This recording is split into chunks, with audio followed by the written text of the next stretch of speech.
Hello and welcome to our session on CAPEX and OPEX balancing opportunities.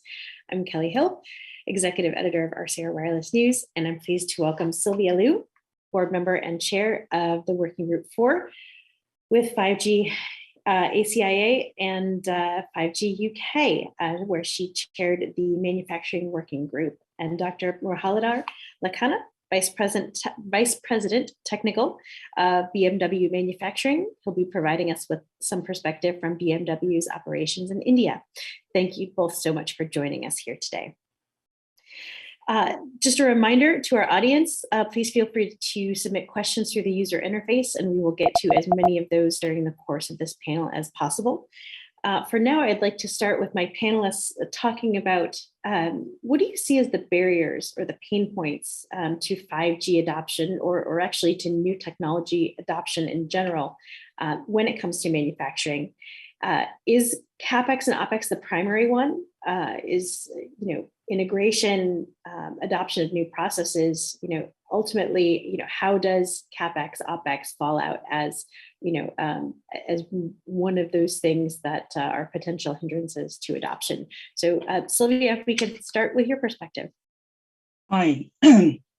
So we actually did a live poll at UK 5G's 5G showcase event back in March this year in the UK, in Birmingham. So we asked audience precisely this question at one of the manufacturing session. What do you think is the biggest barrier to adopt 5G in the manufacturing industry? So the barrier we listed include the one you just mentioned, but also understanding 5G technology integration skills in particular, and return on investment, 5G use cases, especially the right one, supply ecosystem, etc. And among the 80 responses we received, the top 3 barriers are 5G integration skills. The second one was 5G return on investment, and the third one was 5G use case. So if we just expand a bit on the integration skills, I think that is in particular interesting one, because if we think about private networks, for example, the challenge is the greater integration, if you like, between the OT and ICT. So it's no longer IT, but there's a C communication layer in between. So if you want to deploy and manage, for example, the standalone non-public network, beside the IT layer, you also need to install the infrastructure, which require 5G networking skills. And that is normally not the case with, or if you like, part of capability of the OT players, and vice versa. So we see that there's a lack of understanding and expertise of both IT and ICT side of disciplines. But one of the probably I'll mention later, so the UK government funded UK 5G Innovation Network have been helping in particular to address this adoption barrier, in particular sharing best practice on deployment. Okay, Muralidhar, your thoughts on on potential barriers to new technology adoption and 5G adoption specifically. Good evening. This is a great opportunity for me to having been invited to this talk. It's very unfortunate that my videos are not opening, but anyway, the technology adoption for manufacturing industry in particular, as you can understand, the evolution spins in the manufacturing industry as it per se as it is. It has its own evolution, because manufacturing industry itself is not static.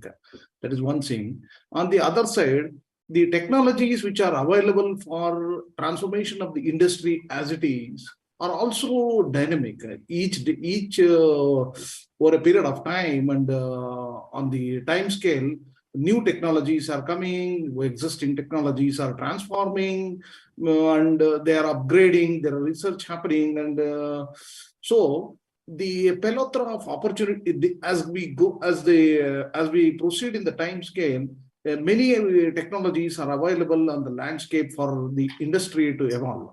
But the basic question are which technologies are relevant for the industry comes again.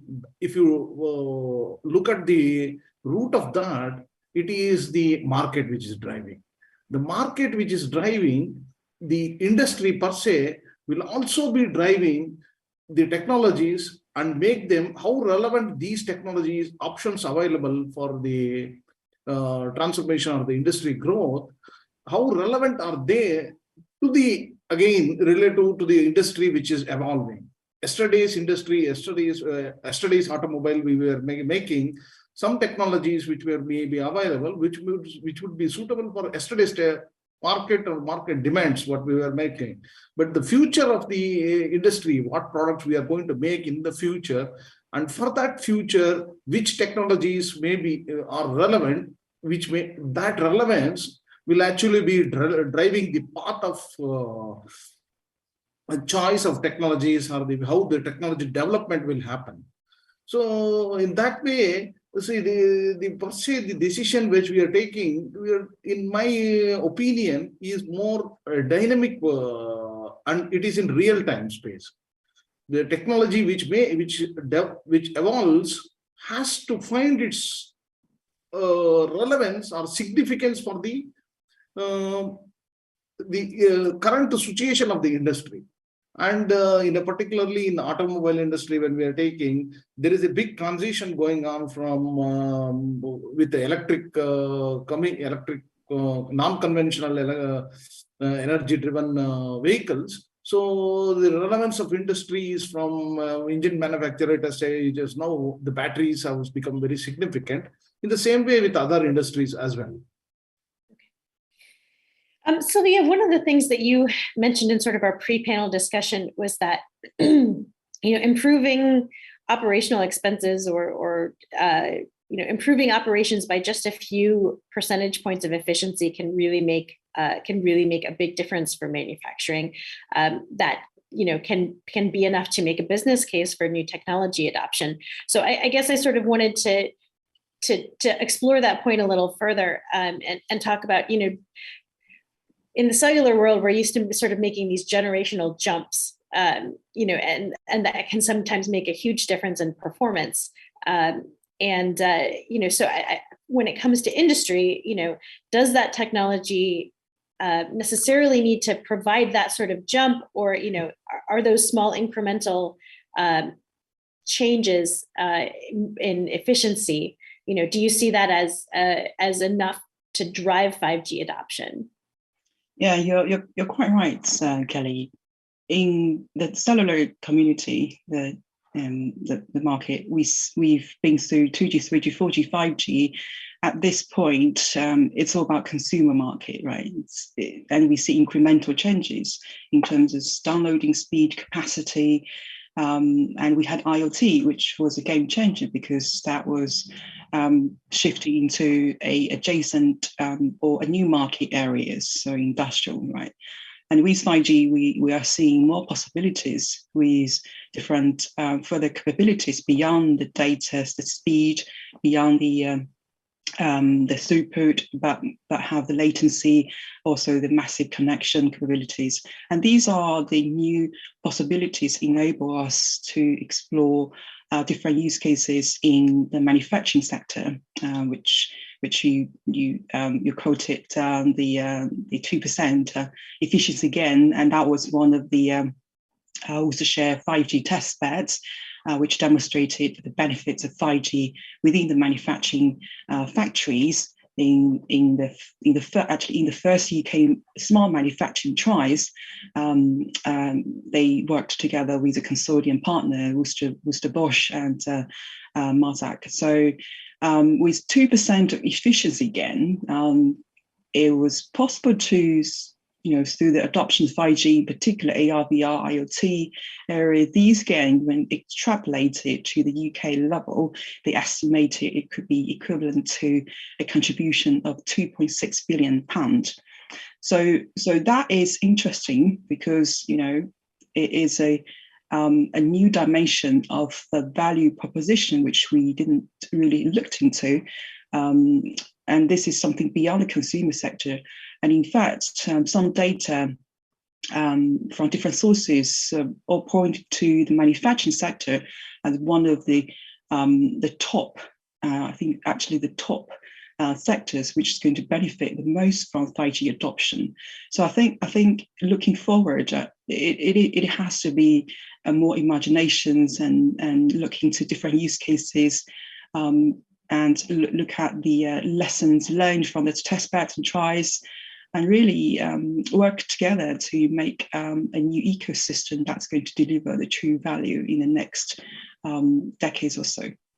Okay, and Muralidar, your thoughts on, when your company thinks about adopting a new technology, are they, when you think about business case, are a few percentage points of increased efficiency or more value, is that enough to drive technology adoption?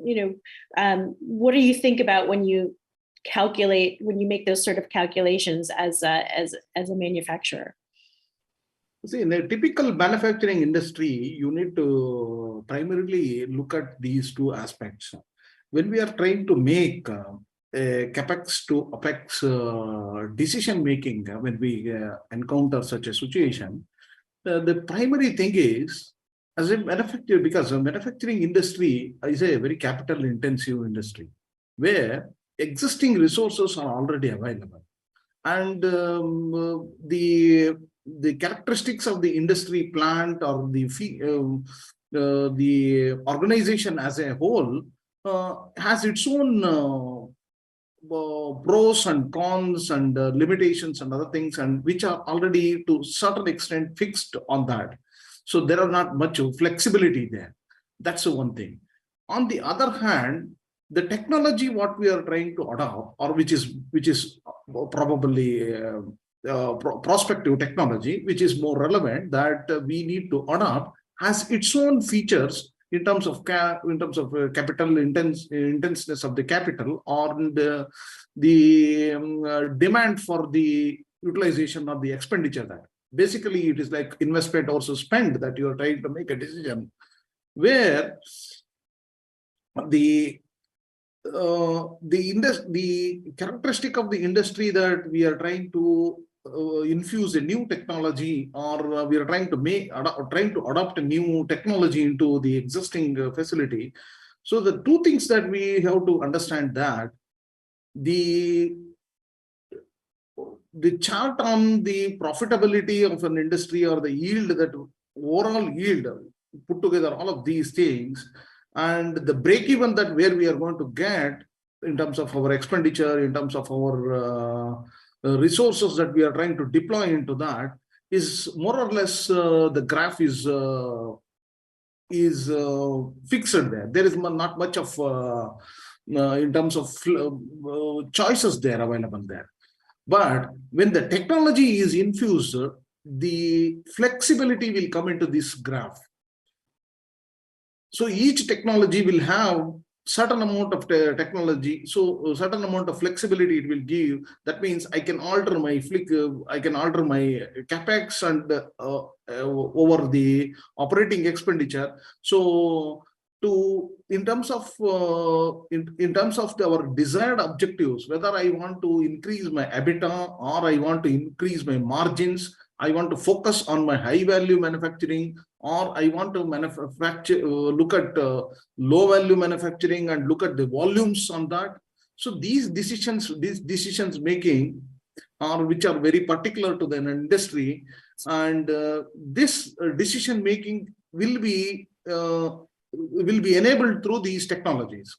So the technology, so for me, all technologies are relevant as long as it has some significance to my overall company objectives. So these there is nothing, what I want to say was, there is nothing like one straitjacket formula for every industry that this is how it has to happen. So this decision making is very particular to that industry, and for a particular combination of organization where the stakeholders are there, resources are there, material, whether the customers, investors, all of these things put together. So it is very particular and is very specific, unique to that industry and that situation. So the technology as a per se, if you can look at from technology perspectives, the technology will only give you flexibility to, have choices and make the decisions. Okay. The technology is only as an enabler. Mm-hmm. Okay. Well, then it sounds like a lot of it comes back to use cases ultimately. If a manufacturer decides, that they want that technology to improve their high value manufacturing or the volume, those are two very different scenarios in terms of what might be enabled with a deployment. Correct. Okay. Sylvia, I wanted to follow up with a question for you on test beds. 5G UK, 5G ACIA, you mentioned some of the work that you folks have done around test beds. And so I wanted to sort of ask about how companies are using test beds at this point. Is it primarily to work out technical issues, to find partners, to work on integration? Is there an aspect of the test bed process or experience that also relates to how folks think about cost, whether that's CAPEX or OPEX? Kelly, you articulated that's all of it, of the benefits they getting using the test beds for, really. So in the UK 5G, we've seen over the last 5 years, here in particular in the UK, we had completed more than 30 DCMS funded Department of Cultural, Media and Sports funded testbed and trial program projects. So that was across 13 regions across the UK with around 200 project partners. So that's a massive scale of testbed trials program. But of course, that was helping in particular to build the demand of 5G. By showing the art of possibility and benefits that I mentioned earlier. So we've seen cases from immersive industry to manufacturing that we're talking about here, but also from healthcare to logistics. So there's great diversity of use of 5G across different sectors. But of course, the companies were attracted in particular to engage in those testbed and choice program, really with the intention to create their own use cases with the partners. But of course, there's other values they see, for example, create innovation outside of corporate boundaries, right? Leveraging the partners' capabilities to create that innovation. There's also element of market creation because the 5G manufacturing market was not there on day one. So you need to really stimulate and find the right, the needs, really identify the pain points that we talked about earlier, but also articulate the benefits so the end user really understands why, how, and when. There's also element of business model innovation. So it's probably not just a software, hardware delivery, infrastructure delivery, but there's also a service part, which essentially linked to this OPEX shift primarily. And of course, there's also technology and supply readiness. So through that test bed, you can have an overview of what has been matured and when would be, if not the case. So really, it helped all the participants and companies advancing rather from their earlier bleeding edge phase technology, if you like, to the wider commercial adoption phase. And if you look at the innovation diffusion curve, and we see that is ramping up to the tipping points to finally get to that massive market adoption and growth. But of course, from the policy, I think if you look at broadly, when you have different sides, different project running, of course, that also give you an overview of the wider clear view of the adoption roadmap across different regions, different sectors, and you can engage demands and readiness of the market on this journey. So it's quite a lot of impacts created through those test beds. Okay. And a question for Muralidhar. You have been in the manufacturing field in India for more than 25 years. I'm just curious as to how you can give us a little bit of how things have changed in terms of technology use over that time, and if you see interest in 5G at this moment, or whether you think it's sort of still developing, still coming. You obviously have a long history in this field, and I'm curious as to your perspective on sort of technology readiness for 5G investment. See, the technology, in terms of technology readiness, there are already industries which are already seriously pursuing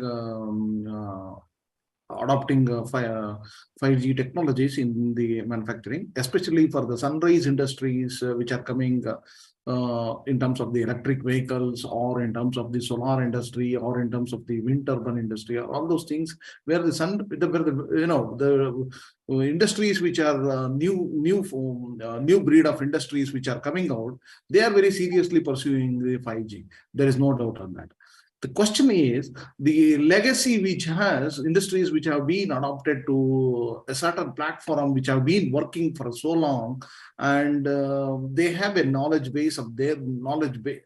There is a big legacy of working. So the question of adoption and readiness will become more relevant for these industries which are already operating, because a system is already running for them, but that system is no longer relevant because the technologies have changed and the market has changed everything. So in this context, the readiness will actually be more relevant for industries which are already in the existence, and it is how they are going to cope up for them. And it is not a very choice for them to, it is, they obviously have to have their, they have to cope up. The question is, how soon will they be able to cope up? And that it is sooner or less they have to cope up. It's not a choice for them. It's always they have to come up. Otherwise, their business relevance will they will lose their business relevance. Other way around is they will lose their competitiveness. Okay, actually, it's sort of a follow up on that. So, how much have industrial processes sort of digitalized at this point? Are folks ready to move to automation, especially sort of say, robot-based automation, for visual inspections, or or use of AGVs?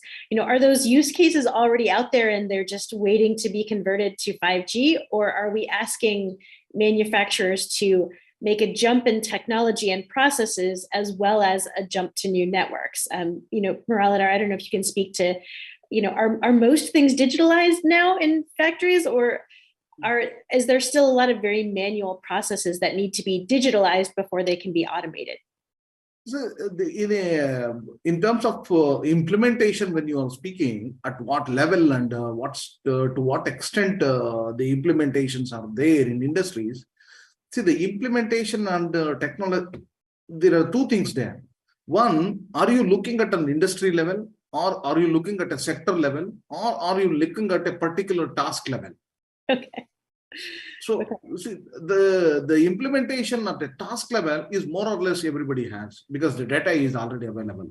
So each task-wise, if you ask me, probably there are already many people have been trying it, and many people are already on the job.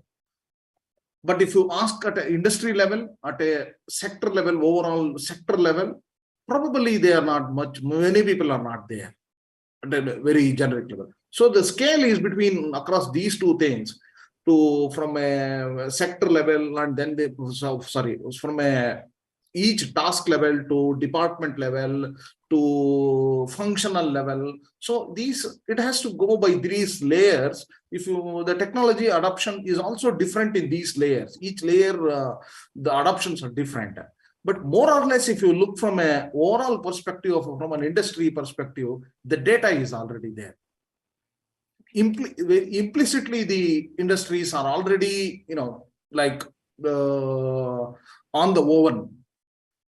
They have data, they have technology available, they have markets, they have demands, everything. But how are these all of these ingredients coming together and then making some relevance for the objectives of the business, overall objectives of the business. And that, because it's a very complex problem, because there are many factors there and many variables there. So that will take its own evolution. It's a basically evolution problem. Okay. All right. So we have a few questions from the audience. One of them that I definitely want to get to is, so this is a panel about CAPEX and OPEX.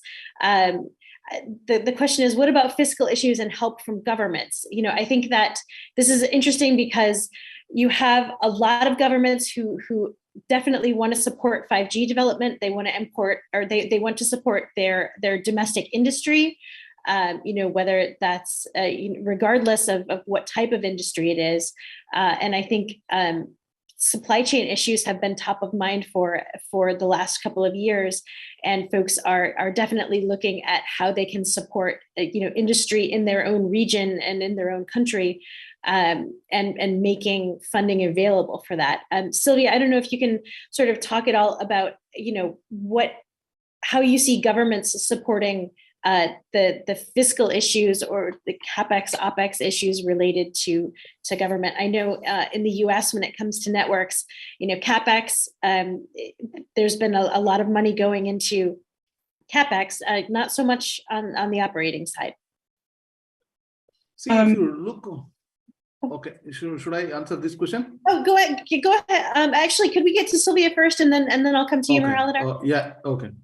I'm more than happy for you to take the step first. So it's my personal view, first of all. Of course, no way of expert in commenting on the fiscal issues.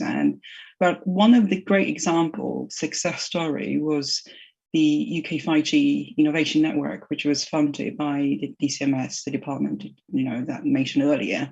And that has created an impartial network, which was really to collide all the views, insights from the industry, and facilitate the interaction between the demand side and supply side, because we've seen the gaps, in particular when we talk about manufacturing digitalization or adoption, is that understanding gap between when you're going to supply what and how, and to what actually will help me in which use cases. So giving that platform is one of really a creative, very creative innovation network, supporting the collaboration, but also support, help the learning phase and help create demands, I mentioned earlier, but also foster the understanding. So really not much to comment on in terms of specific help, but I think this certainly has created a novel approach, which has put UK in one of the leaders adopting 5G when it comes to different sectors. Muralidhar, your thoughts on this topic? Yeah. See, if you look from a public policy perspective, the governments, as have already recognized, many countries and have already recognized the importance of manufacturing industry to the contribution to the overall nation in terms of GDP. There is, in any country, I think most of the countries across the world, manufacturing industry's contribution to the GDP is very significant. Everybody recognizes this. I don't think any country is there which does not recognize the importance of manufacturing industry in their GDP. So there are at least a majority of them will recognize this importance. Now, when we consider the relevance of the importance or the significance of manufacturing to the country's overall GDP, so the public policies really make a big difference there. Okay, great. And go ahead. And most of these governments have already been very sensitive to these decision making, because the public policies have a very big impact on each industry's decision making in terms of CAPEX or the OPEX, because be it taxes, because in every revenue model, taxes play a big role there. the incentives that government is going to offer in terms of capital expenditures and in terms of the operating expenditures on the taxation slabs that the government is going to impose really make a big difference in terms of the CAPEX and OPEX model. So the incentives, to the extent of the incentives that is going to public policies will be able to offer, will also be enabling point for the adoption of 5G technologies or the technology maturization. The more the proactiveness of the public policy is there, the technology adoption becomes more significant and it becomes more nearer. But if tougher policies are available and the industry has to cope up with the tougher policies, then the adoption of technology will become slower. So the amplitude of the technology adoption is directly proportional to the directly dependent on the public policies, and that public policies are much very, very specific to the nation to nation. Okay. At least in the developing countries, it is very comfortable. Okay. Very encouraging. Okay. Well, and I think there's also maybe some things to be teased out there in terms of, ultimately, how much does a government charge for spectrum? Do they ultimately make it available at a low cost? Do they set aside spectrum for industry to operate in? Those things obviously affect both ultimately operating and capital expenditures. Exactly. Okay. Great. Well, we only have about 1 minute left. Sylvia, did you want to add some additional thoughts? Yeah, I just want to echo what you said about in terms of spectrum decision that has to be Ofcom regulators. So I don't think government has the power to do that. Yeah, no, it's definitely sort of in the hands of the policymakers, as Marhaladar said. All right, well, we're going to have to end it there. Thank you both. Thank you so much to our panelists for your perspective. Thank you to our audience for joining us today. And please join us for the next panel. Thank you.